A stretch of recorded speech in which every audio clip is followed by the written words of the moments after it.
Hebrews 5. Every high priest is appointed to help others by offering gifts and sacrifices to God because of their sins. A high priest has weaknesses of his own, and he feels sorry for foolish and sinful people.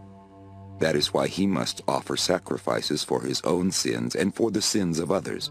But no one can have the honor of being a high priest simply by wanting to be one. Only God can choose a priest, and God is the one who chose Aaron. That is how it was with Christ. He became a high priest, but not just because he wanted the honor of being one.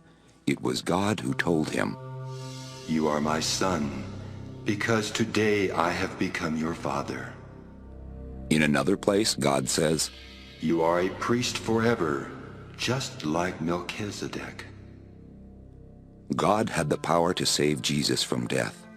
And while Jesus was on earth, he begged God with loud crying and tears to save him. He truly worshiped God, and God listened to his prayers. Jesus is God's own son.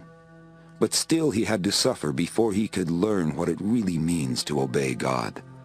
Suffering made Jesus perfect, and now he can save forever all who obey him. This is because God chose him to be a high priest like Melchizedek.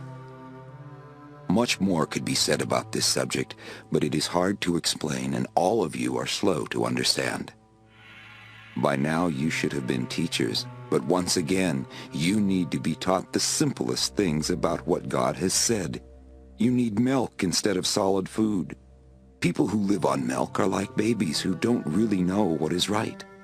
Solid food is for mature people who have been trained to know right from wrong.